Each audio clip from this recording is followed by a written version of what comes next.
And last October, after working on this for about a year and a half, and I held what I called statewide tax conferences in the summer. We would get some political people to come, but mostly people in the business community, and just come and participate and talk about their situations.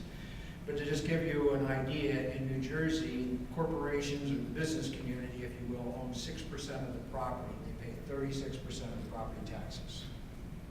So they have a stake in this situation, and it's not just obviously property taxes, because it's all the other things. I wrote an op-ed recently on the cigarette taxes being proposed. You know, to me, that's low-hanging fruit for politicians. They pick on them because they don't have an advocacy group on their own. Well, it's taxes as far as I'm concerned, and it's got to stop.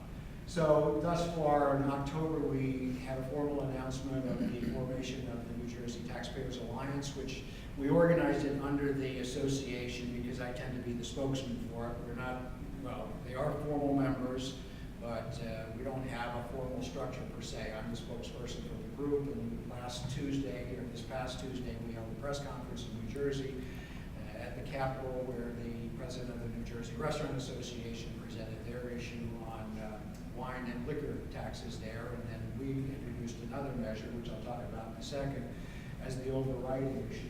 But we've got the New Jersey Society of CPAs. Now, they don't like to be out front. They're very conservative, but they support us. They're members. They formally participate in all of our discussions, et cetera. So that's a good, strong, solid background as far as our fiscal accountability is concerned. We've got as strange as the New Jersey Gas and C-Store. These are the gas stations with convenience stores. They have an organization in New Jersey. Altria is the big tobacco, organization. They were a conglomerate.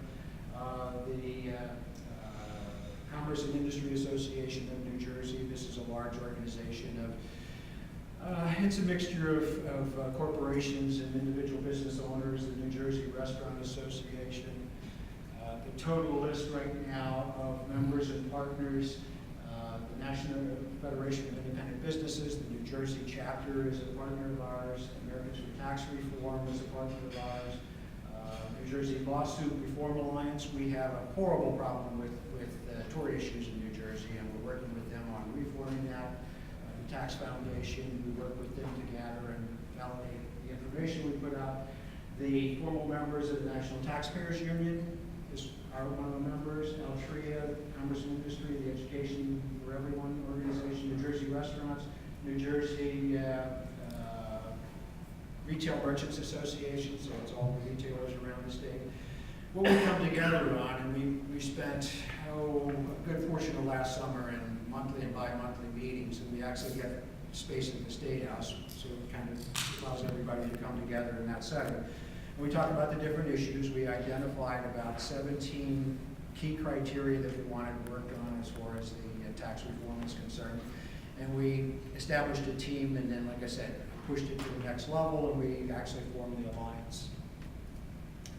The latest thing we did, and this was the thing that I let the Restaurant Association go on first, but then we came out with our latest initiative, which we call the New Jersey Misery Index.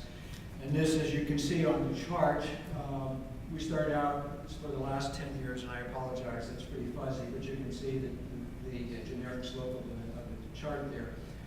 In 1999, we had a Republican administration. Not that that was the greatest thing in the world in New Jersey, but it was obviously considerably lower than the misery index. And then it has virtually doubled in the last 10 years, and the way we are right now, we will probably double in the next 5 years if the current fiasco continues on.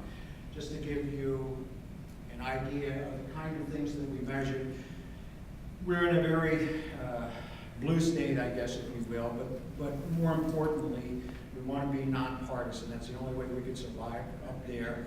But we also want to be, we want to build credibility, so we aren't lobbing grenades at this group or that group. We really try to come together as a cohesive organization. So what we did when we looked at the different criteria that we could build this upon, we didn't want to take income taxes because, if you're on the low end of the scale, let those fat cats pay for me. If you're on the high end of the scale, I'm tired of paying for those people in those, urban areas.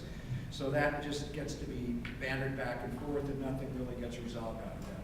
So what we factored on is the average property taxes. Virtually everybody is impacted by property taxes, whether you're a renter or a business owner or an individual homeowner.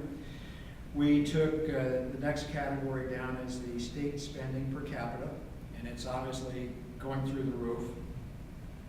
The debt per capita, which is also going through the roof. Right now, you know, I know we're in Washington, so we've talked about entitlements.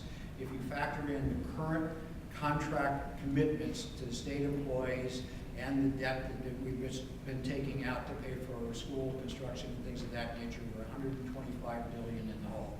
It's about $14,000 for every man, woman, and child, all 8 million of us. And the last factor we factored in was the unemployment rate. Obviously, our unemployment rate is jumping like everybody else in the country. So that was the criteria that we used, and then we come up the bottom one. Again, it's fuzzy, but it's basically a percentage. Our unemployment started out in 1999 at 4%. Now we're, as of December, 6.8%. And then what we're going to do with this now, because we're one of 2 states, Virginia and New Jersey, is electing a governor this year. So what we're going to do is take it on a monthly basis right down to the election. And that's pretty much it. But it's been enjoyable working with the organizations, and this is the way, in a state like New Jersey at least, we're not going to get there by ourselves. We have to work in conjunction with other people who have specific areas that they're focused on. And it's been a good relationship, and I think it's going to continue to be successful. Thank you.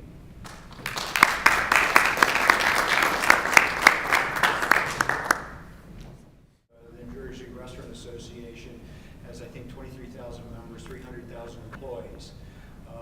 It's a building process again, but we're using them also because when they speak the same language as we do, suddenly we're perceived as being honestly more powerful than we are. But by gathering these people, as I call it, gathering the tribes together, we come together on common issues, and the politicians are starting to wake up to the fact. We did a candidates report card 2 years ago. We're going to do it in conjunction with all these other organizations this year, so it's going to be much more powerfully perceived. I recognize, that there are guidelines by and large, but I think we have to change the rules of the game if we're going to be successful. And it'll probably vary from one state to another, but New Jersey has a reputation, and we didn't get to be #1 just by osmosis. There's a concerted effort there by many groups. For instance, the largest lobbying group in New Jersey is the New Jersey Education Association. They take in $110 million a year in membership fees. So we're up against that. What we try to do is a combination of putting word out in press releases. We do press conferences, etc. And word is starting to get out. I was just quoted in the Wall Street Journal, as well as our vice president. We were contacted to give our thoughts on the current administration because we're coming up for an election this year. So it's really to what we do. We are a low financially supported organization. We're all volunteers. So we spend a lot of time reaching out to the media.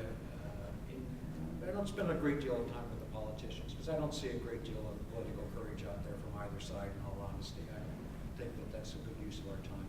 But basically, we get in their faces and try to treat the media as well as possible, and we're getting a good following on it. It's a marathon, it's not a sprint.